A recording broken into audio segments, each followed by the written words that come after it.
দিল্লিতে বৈষম্য বিরোধী ছাত্র আন্দোলনের হবিগঞ্জ জেলা শাখার সদস্য সচিব মাহদি হাসানকে আটক করেছে পুলিশ। সমন্বয়কদের ভিতরের খবর কিন্তু হয়ে গেছে, তাদের যে নিশ্চিত গলার ফাঁসি, সমন্বয়কদের গলার ফাঁসির দড়ি সামনের দিকে এগিয়ে আসছে, তাদেরকে নাকি ফাঁসির সময়টাও দেওয়া হবে না। দিল্লির ভিএফএস সেন্টারে অবস্থান করছিলেন হবিগঞ্জ বৈষম্য বিরোধী ছাত্র আন্দোলনের আলোচিত নেতা মাহদি হাসান। মাহদির নাম পরিচয় উল্লেখ করে তাকে জুলাইয়ের আত্মস্বীকৃত খুনি বলে প্রচার শুরু করে এবং হুমকি দেওয়া হচ্ছে।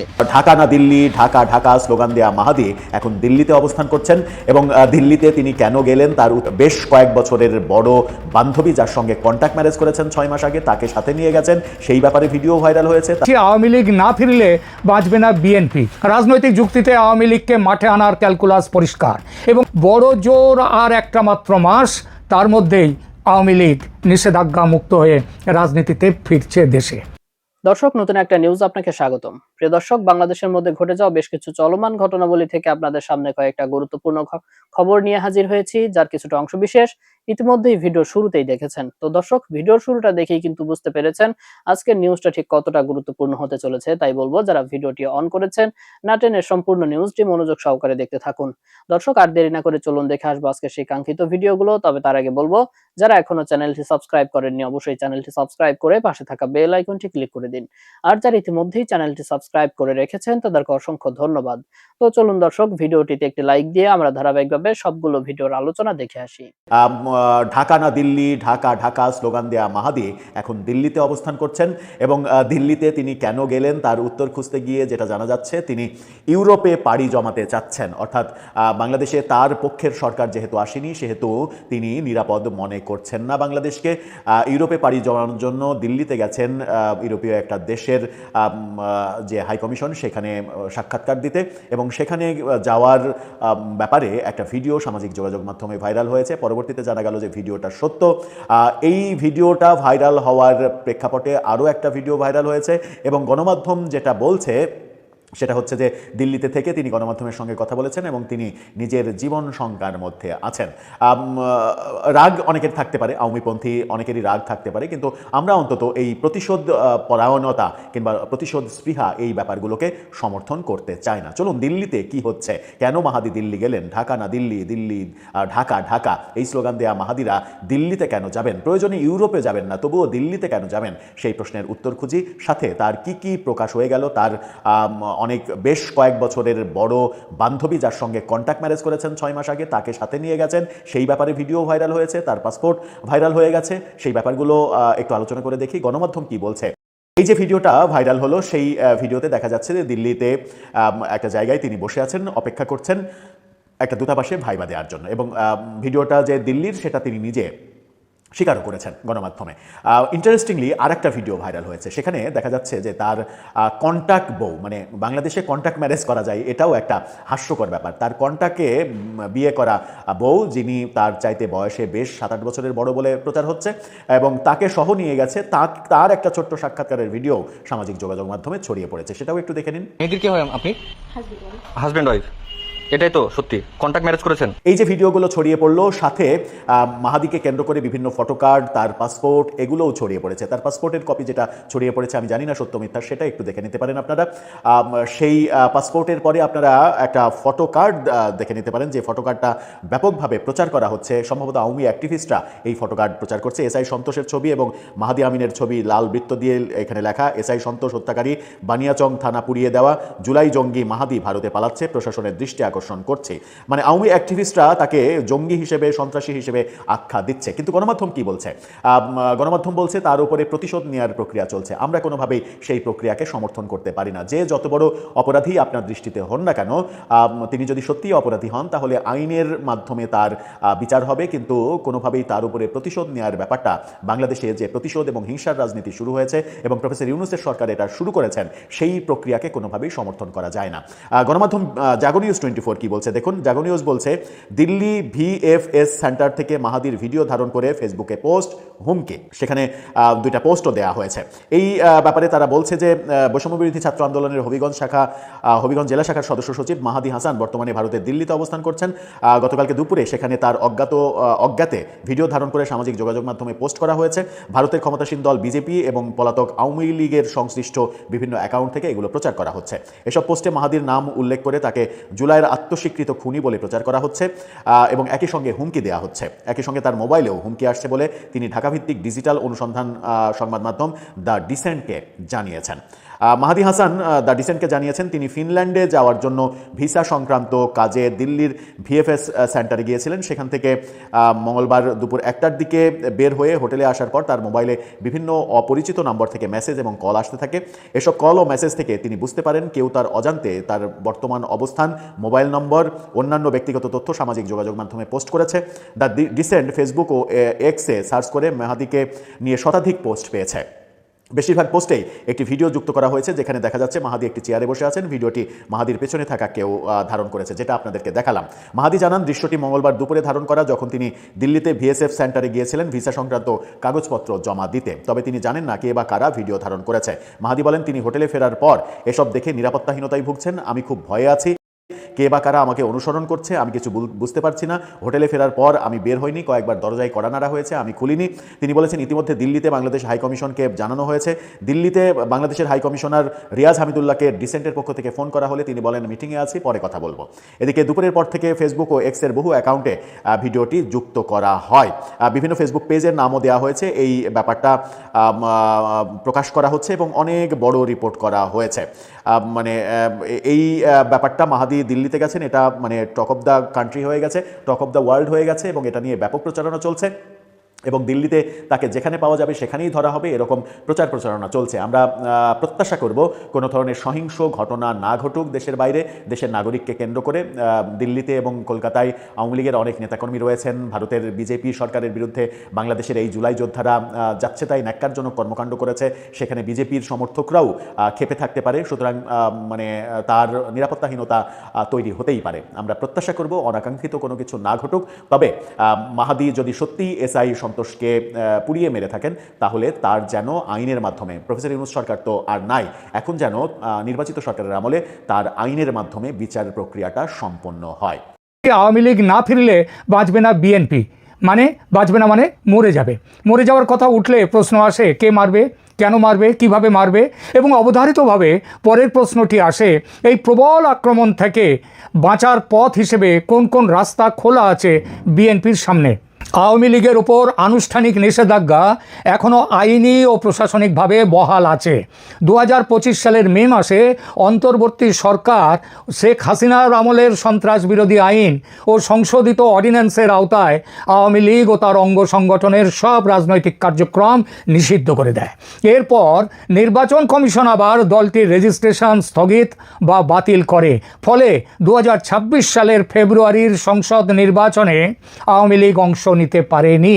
কিন্তু নির্বাচনের পরপরই বাস্তব রাজনীতির মাটিতে কিন্তু অন্য দৃশ্য দেখা যাচ্ছে। নির্বাচনে জামাত এনসিপি জোট পরাজিত হওয়ার পর অন্তত 20টি জেলায় আওয়ামী লীগের পুরনো পার্টি অফিসে নেতাকর্মীরা ঢুকে পতাকা তোলা শুরু করে দিয়েছেন, স্লোগান দিচ্ছেন, ছবি টাঙাচ্ছেন। সঙ্গে সঙ্গে কোথাও ছাত্র যুব জুলাই আন্দোলনের কর্মীদের সাথে পাল্টা আক্রমণ প্রতি আক্রমণে চলছে। এসবের ফলে অগ্নিসংযোগ, ভাঙচুর ইত্যাদিও হয়েছে। ঢাকাতেও পর্যন্ত আওয়ামী লীগ তাদের একটি বেদখল হওয়া অফিস উদ্ধার করে সেখানে কাজ করা শুরু করেছে।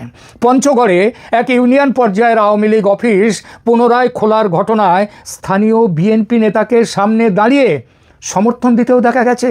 তিনি নিচে বলেছেন এলাকার শান্তি শৃঙ্খলা রক্ষার তাগিদেই অফিস বন্ধ থাকার যৌক্তিকতা নেই আর। যদিও পরে পার্টি এই বিষয়ে তাকে প্রশ্ন করলে তিনি অন্যরকম সাফাই দিয়েছেন। তবে সাফাই যাই দেন না কেন এটা স্পষ্ট যে আওয়ামী লীগকে আর ফ্যাসিস্ট দল বলে মনে করছে না বিএনপির নেতারা। মাঠ পর্যায়ে বিএনপি চায় আওয়ামী লীগ তাদের রাজনৈতিক কর্মকাণ্ড শুরু করুক, অর্থাৎ আইনগত নিষেধাজ্ঞা বহাল থাকলেও মাঠের রাজনীতিতে ইতিমধ্যেই আওয়ামী লীগ আবার দৃশ্যমান হতে শুরু করেছে এবং সেই প্রক্রিয়ায় স্থানীয় বিএনপি নেতাদের একটি অংশ অন্তত নীরব, কোনো কোনো জায়গায় সরব সমর্থনও দিচ্ছে, এমন উদাহরণ মিলে যাচ্ছে। বাংলাদেশের রাজনীতির নির্বাচন উত্তর গতিবিধি দেখে বোঝা যায় মাঠে অদৃশ্য থাকলেও আওয়ামী লীগকে সামনে নিয়ে বেশ কিছু পরিমাণে আবর্তিত হতে চলেছে আগামীর রাজনীতি। কেন আগামী দিনের রাজনীতিতে সংঘাত আরও তীব্র হবে তার পেছনে আছে এক ত্রিমুখী বাস্তবতা। এক, গণভোটে পাশ হওয়া জুলাই চার্টার। দুই, সেই চার্টারকে প্রশ্নবিদ্ধ বা বিলম্বিত করার বিএনপি কৌশল। এবং তিন, দুইটি বিষয়কে কিভাবে প্রভাবিত করতে পারে যদি আওয়ামী লীগের মাঠে পুনরাবির্ভাব হয় তাহলে সেই বিষয়। এই তিনটি বিষয় একসঙ্গে মিলিয়ে কয়েকটি অবধারিত টানাপোড়েন তৈরি হচ্ছে। জনম্যান্ডেট বনাম সংসদীয় সংখ্যাগরিষ্ঠতায় জুলাই চার্টার গণভোটে হ্যাঁ পেয়েছে, যদিও সেটাও প্রশ্নবিদ্ধ নির্বাচনে সেই গণভোটের সংখ্যা। তারা বলছে, সরকার থেকে বলছে 60% মতো ভোট পেয়েছে গণভোট, তারও মধ্যে আবার বেশ কিছু 60% হ্যাঁ ভোট পেয়েছে। একই সময়ে বিএনপি একক সংখ্যাগরিষ্ঠতা পেয়েছে সংসদে। এখন দেখা যাচ্ছে বিএনপি সাংবিধানিক সংস্কার পরিষদের শপথ না নিয়ে বিলম্বিত করতে চায় এই প্রক্রিয়া। দেখে মনে হচ্ছে চার্টারের মূল ধারাগুলোকে লঘু করতে চায় তারা, এবং জুলাই চার্টার নিয়ে যে গণভোট তাকে গুরুত্ব না দিয়ে সংসদের দ্বারা সাংবিধানিক সংস্কারের পথে যাবে তারা। অন্যদিকে জামাত এনসিপি সংবিধান সংস্কার পরিষদের সদস্য হিসেবে শপথ নিয়ে বুঝিয়ে দিয়েছে সংঘাতে যেতে তারা তৈরি। সংঘাতের কারণ হিসেবে তারা সহজেই বিএনপি সরকারকে বলতে পারবে যে সংসদীয় সংখ্যাগরিষ্ঠতা দিয়ে আপনারা গণভোটের ম্যান্ডেট খর্ব করছেন। এ থেকেই রাস্তায় সংঘাতের শক্তিশালী নৈতিক ও রাজনৈতিক ভাষা পেয়ে যাবে জামাত এনসিপির আন্দোলন। ফিরতে পারে রাজপথের আন্দোলন। 24 জুলাইয়ের মতো অতটা ব্যাপক না হলেও চেষ্টা করবে সেই রকম ব্যাপক করার। জামাত নিশ্চিতভাবেই চুপচাপ বসে থাকবে না আগামী 5 বছর। যেভাবে দেশে গত 1.5 বছর সাম্প্রদায়িক রাজনীতিতে হাওয়া দিয়ে মজবুত করেছে তাদের সংগঠন, যেভাবে প্রশাসনকে দখল করেছে, সেই একই কায়দায় আগুন জ্বালিয়ে আবার ক্ষমতা দখল করতে চাইবে তারা। ধর্মীয় রাজনীতির সমর্থক বিএনপির মধ্যে যে খুব একটা কম নেই তা নয়, যথেষ্ট আছে। তারা ক্রমশ বিএনপি ছেড়ে জামাতের সমর্থক হচ্ছেও। নির্বাচনের আগে দল বদলের বেশ কিছু পরিচিত মুখকে দল বদল করতে দেখা গেছে। এই প্রক্রিয়া আগামীতে আরও বাড়বে। এক কথায় বিএনপির সদস্য বিএনপিকে খেয়ে পালোয়ান হতে চাইছে জামাত, আর সেটাই তাদের রাজনৈতিক লাইন। আবার শুধু বিএনপি কেন, ছদ্ম জামাতি কি আওয়ামী লীগেও নেই? নিশ্চয়ই আছে। হয়তো বিএনপির চেয়ে তুলনায় কম, হয়তো নিশ্চিতভাবেই কম, কিন্তু আছে, একেবারে নেই তা নয়। ধর্মের সুরসুরি যত বাড়বে এবং সেই সুরসুরি দিয়ে যদি জামাত তারা যদি সফল হতে থাকে, তাহলে যত দিন যাবে বিএনপি ছেড়ে লোক যেমন জামাতে চলে যাবে, আওয়ামী লীগ ছেড়েও যারা এখন সমর্থক রয়েছে তারাও জামাতের দিকে ঘেঁষবে। এই জামাতি বিপদ থেকে বাঁচতে গেলে মূলধারার রাজনীতির এই দুই দল বিএনপি এবং আওয়ামী লীগকে পরিকল্পনা করে মাঠের দখল ফিরিয়ে নিতে হবে। জামাত এনসিপি এবং সংশ্লিষ্ট ছাত্র যুব সংগঠনগুলো নিজেদেরকে 2024 সালের জুলাই অভ্যুত্থানের প্রকৃত উত্তরাধিকারী হিসেবে প্রতিষ্ঠা করতে চাইবে। তাদের বার্তা স্পষ্ট, আওয়ামী লীগকে হটিয়ে শুধু পুরনো 2 দলীয় শাসন পুনঃপ্রতিষ্ঠা করা নয়, বরং পুরো ব্যবস্থার রূপান্তর চাই তাদের হিসাবে, তাদের মতো করে। বিএনপি যদি চার্টারের রাজনৈতিক ও প্রাতিষ্ঠানিক রূপান্তরগুলোতে টালবাহানা করে, যেটা বিএনপি করতে শুরু করেছে, তাহলে পুরনো ব্যবস্থা ফিরিয়ে আনার ষড়যন্ত্র, এই অভিযোগ তুলে জামাত এনসিপি আন্দোলনের রাস্তায় নামবে। দীর্ঘ সময় ধরে বিএনপি জামাত সম্পর্ক ভোট যন্ত্রণা ও ক্ষমতা অংশীদারির ওপরে দাঁড়িয়েছিল। আদর্শিক সুস্পষ্ট ঐক্য কখনোই ছিল না। এখন জামাত সংসদে প্রধান বিরোধী শক্তি হয়েছে আর বিএনপি এসেছে সরকারে। এই অবস্থায় জামাতের জন্য সবচেয়ে লাভজনক রাজনীতি হবে জুলাই চার্টারের আনুগত্যের প্রশ্নে নৈতিক উচ্চভূমি দখল করা। বিএনপিকে অর্ধেক সংস্কারবাদী অর্ধেক ফ্যাসিস্ট এমন কথাও বলতে পারে, সেই হিসেবে চিত্রিত করতে পারে, এবং প্রয়োজন হলে জামাত এনসিপি সংসদ বর্জন করে আবার রাস্তায় নেমে পড়তে পারে। এই 3টি কারণেই বলা যায় সংঘাত কেবল সম্ভব নয়, বরং কাঠামোগতভাবে অনেকটা অনিবার্য দিকেই এগোচ্ছে। এই পরিস্থিতিতে আওয়ামী লীগকে মাঠে নামানোর ক্যালকুলাস বিএনপির কাছে বড় লাভজনক কৌশল। জামাত এনসিপি প্রভাব খর্ব করতে আওয়ামী লীগকে পুনরায় বৈধ রাজনীতির ময়দানে টেনে আনার প্রলোভন বিএনপির সামনে সুবিধাজনক ও বড় রাজনৈতিক চাল হয়ে উঠতে পারে। বিএনপি এর আগে বক্তব্য দিয়েছে কি, দল নয় অপরাধ বিচার। ইউনূস সরকার যখন আওয়ামী লীগকে নিষিদ্ধ করছিল, বিএনপি কিন্তু তখন একদম কঠিন অবস্থান নেয়নি। বিএনপি বলেছে, যদিও ফ্ল্যাকচুয়েট করেছে, তবে প্রথম দিকে বিএনপি কিন্তু বলেছে তারা আওয়ামী লীগকে নিষিদ্ধ করতে চায় না। 2025 সালে দেওয়া একাধিক বিবৃতিতে বিএনপি নেতারা বলেছিলেন আওয়ামী লীগ রাজনৈতিকভাবে প্রতিদ্বন্দ্বী হতে পারে, কিন্তু অপরাধের বিচার ব্যক্তি পর্যায়ে হওয়া উচিত। দল নিষিদ্ধ করা গণতন্ত্রের জন্য ঝুঁকির, অর্থাৎ দলটিকে স্থায়ীভাবে রাজনীতি থেকে বাদ দেওয়ার ধারণার সঙ্গে বিএনপি প্রকাশ্যে একাত্ম হয়নি কোনোদিন। বড় দুদলের কাঠামোর প্রতি বিএনপির একটি স্বাভাবিক স্বস্তির জায়গা আছে। বাংলাদেশের নির্বাচনী গণিত ও প্রশাসনিক বাস্তবতায় দ্বিদলীয় মেরুকরণ বিএনপি বনাম আওয়ামী লীগ বিএনপির অনেক ক্যালকুলাসে চেনা ও ব্যবস্থাপনাযোগ্য দৃশ্য। বিপরীতে জুলাই আন্দোলন, উত্থিত এনসিপি, নতুন প্রজন্মের র্যাডিক্যাল ছাত্র রাজনীতি এবং জামাত, এরা ডানপন্থী জোট, ধর্মীয় জোট, উগ্রপন্থী ধর্মীয় জোট। বিএনপির জন্য এরা অনেক বেশি অপ্রত্যাশিত ও তাদের মোকাবিলা করা অনেক বেশি শক্ত। এই প্রেক্ষাপটে আওয়ামী লীগকে পুনরায় রাজনৈতিক প্রতিযোগিতায় ফিরিয়ে আনা বিএনপির জন্য কম ঝুঁকির দীর্ঘমেয়াদী বিকল্প, যাতে বিরোধী রাজনীতির বড় অংশ জামাত এনসিপি থেকে সরিয়ে আবার মূলধারার জাতীয়তাবাদী চেতনায় টেনে আনা যায়, যেমন করে আমেরিকায় একবার ডেমোক্র্যাট একবার রিপাবলিকান, এবং ইংল্যান্ডে, পৃথিবীর ভারতেও একবার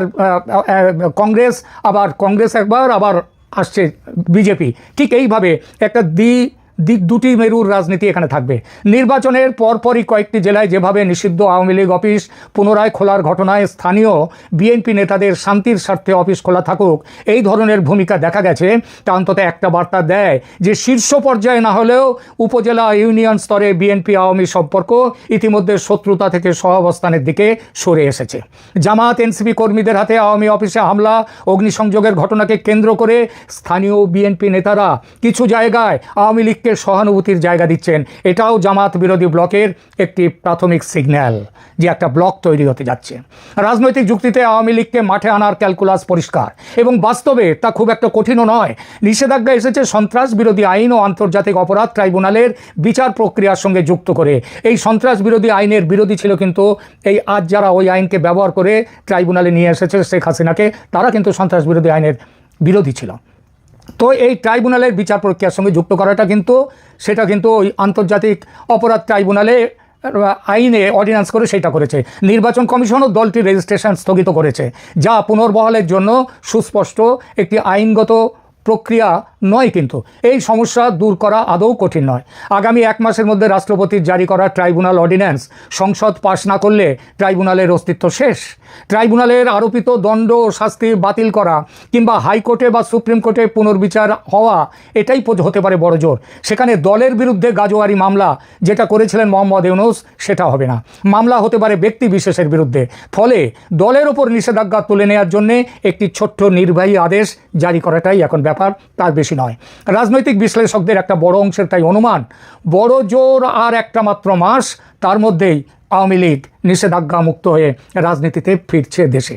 এবং তারপর জামাত এনসিপির একচেটিয়া আন্দোলন হুমকি এবং ধর্মীয় মৌলবাদী প্রচার কিংবা অপপ্রচার ঠেকাতে, মুক্তিযুদ্ধের ঐতিহ্যকে সমমহিমায় ফিরিয়ে আনতে, বাংলাদেশে নতুন করে 71-এর চেতনা আরও প্রবলভাবে প্রতিষ্ঠিত করতে বিএনপিকে জোরদার আন্দোলনে নামতে হবে।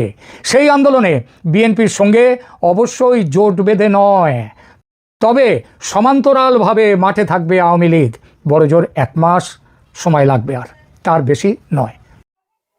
তো দর্শক, দেখলেন আজকের সবগুলো ভিডিও। আর এই ভিডিওগুলো সম্পর্কিত যদি কোনো তথ্য বা মতামত থাকে তাহলে তো অবশ্যই কমেন্ট করে জানিয়ে দিন। এতক্ষণ সাথে থাকার জন্য ধন্যবাদ। নিউজটি শেষ করছি এখানেই, ফিরছে আগামী ভিডিওতে নতুন কোনো টপিক নিয়ে। আল্লাহ হাফেজ।